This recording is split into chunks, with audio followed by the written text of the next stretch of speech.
Hello friends, నేను రాజు గారు.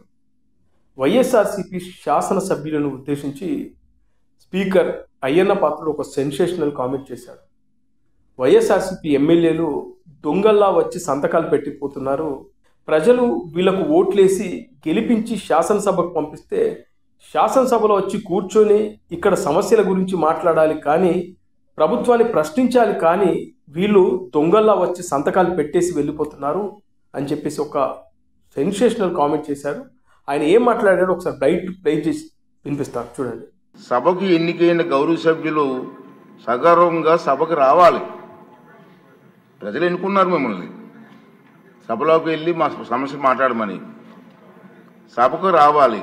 ఎవరికి కనిపించకుండా వచ్చి సభ్యులు హాజరు పట్టికలో సంతకాలు చేసి వెళ్ళిపోతున్నారని దొంగల్లాగా వచ్చి.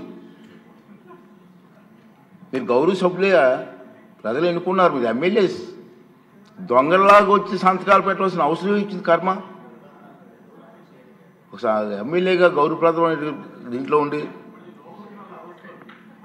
హాజరు పట్టికలో సంతకం చేసి సభకు ఆ మొహం చాటేయడం వారికి గౌరవాన్ని తగ్గించిందే తప్ప పెంచదని చెప్పి నా తాలూకు అభిప్రాయం.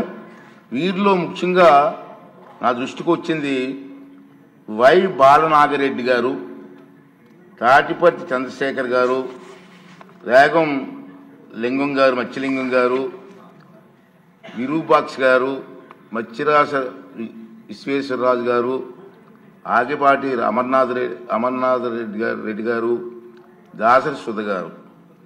మనం చూసాం. మనం గవర్నర్ ప్రసంగం ముగిసిన తర్వాత, అంటే ఫిబ్రవరి 24వ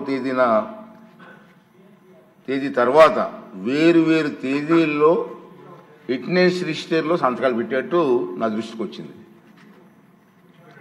అంత దొంగచాటును వచ్చి ఒక దొంగల మాదిరిగా సంతకాలు పెట్టవలసిన అవసరం లేదు. కానీ వారు ఎవరు కూడా నాకు సభలో కనిపించలేదు. సంతకాలు ఉన్నాయి కానీ సభలో కనిపించారండి మీకు ఎవరికన్నా? నాకైతే కనిపించలేదు.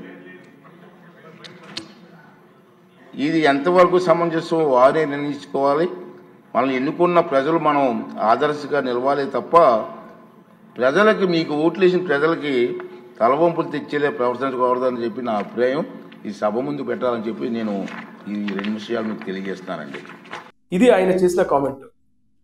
ఈ మాటలు విన్న తర్వాత ఆంధ్రప్రదేశ్కి సంబంధించినటువంటి ప్రజలు అందరూ ముక్కున వేలేసుకుంటున్నారు. ఏంటి ఈ వైఎస్ఆర్సీపీకి సంబంధించిన ఎమ్మెల్యేలు, వీళ్ళను ప్రజలు గెలిపించి శాసనసభకు పంపిస్తే అక్కడ ప్రజా సమస్యల గురించి మాట్లాడాలి, ప్రశ్నలు వేయాలి, ప్రభుత్వం చేసే తప్పులను ఎత్తి చూపించాలి, కానీ వీళ్ళేంటి సంతకాలు పెట్టి దొంగలా వెళ్ళిపోతున్నారు అని చెప్పేసి జనాలందరికీ అర్థమైపోయింది వైఎస్ఆర్సీపీకి సంబంధించిన భాగవతం. ముఖ్యంగా వైఎస్ఆర్సీపీ సోషల్ మీడియా ఎంతసేపు అధికార పార్టీకి సంబంధించినటువంటి పెద్ద నాయకులైనటువంటి చంద్రబాబు నాయుడు గారు కానీ, లోకేష్ కానీ, అలాగే కూటమి ప్రభుత్వంలో ఉన్నటువంటి పవన్ కళ్యాణ్ గారి గురించి కానీ ఎంతసేపు వాళ్ళు ఏం మాట్లాడినా వాళ్ళ గురించి ఎగతాళి చేసుకుంటూ అవహేళన చేసే కామెంట్లు, పోస్టులు పెడతారు తప్పితే మరి వీళ్ళకి సంబంధించినటువంటి ఏదైతే ఒక దొంగల్లా వచ్చి సంతకాలు పెట్టిపోతున్నారనే ఒక సెన్సేషనల్ కామెంట్ చేసిన తర్వాత మరి వీళ్ళ ముఖ చిత్రాలు ఏంటో అర్థం కాని పరిస్థితి. మీకు అసెంబ్లీ అక్కర్లేదు, అసెంబ్లీకి మేము రాము, అంటే అసెంబ్లీలో మాకు ప్రతిపక్ష హోదా ఇస్తేనే మేము అసెంబ్లీలో వచ్చి కూర్చుంటామని మాట్లాడిన వాళ్ళు ఎవరికి కనబడకుండా వచ్చి సంతకాలు పెట్టి వెళ్ళిపోవడం ఏంటి? అయితే ఈ వైఎస్ఆర్సీపీకి సంబంధించినటువంటి ఒక ఎమ్మెల్యే తాటిపత్రి చంద్రశేఖర్ ఓ కామెంట్ చేశారు, మేము దొంగల్లా కాదు దొరలా వచ్చి సంతకాలు పెట్టిపోతున్నారని. దొరలా వచ్చినప్పుడు అసెంబ్లీలో కూర్చోవాలి కదా, కూర్చోకుండా సంతకాలు పెట్టి బయటకు వెళ్ళిపోవడం ఏంటి? కొంతమంది స్కూల్ పిల్లలు కూడా స్కూల్కు వచ్చి అటెండెన్స్ అయ్యేంత వరకు ఉండి ఆ తర్వాత జంప్ అయిపోతారు. ఎగ్జాక్ట్లీ వీళ్ళు కూడా రిజిస్ట్రేషన్లో సంతకం పెట్టి అసెంబ్లీలో కూర్చోకుండా బయటనే ఉండి అలా వెళ్ళిపోవడం చూసి నిజంగా వీళ్ళు ఏం ఎమ్మెల్యేలు, ఏం ప్రజాప్రతినిధులు అని చెప్పేసి జనాలు ముక్కున వేలేసుకుంటున్నారు. ఇది వైఎస్ఆర్సీపీకి సంబంధించినటువంటి ఎమ్మెల్యేల ప్రస్తుత పరిస్థితి.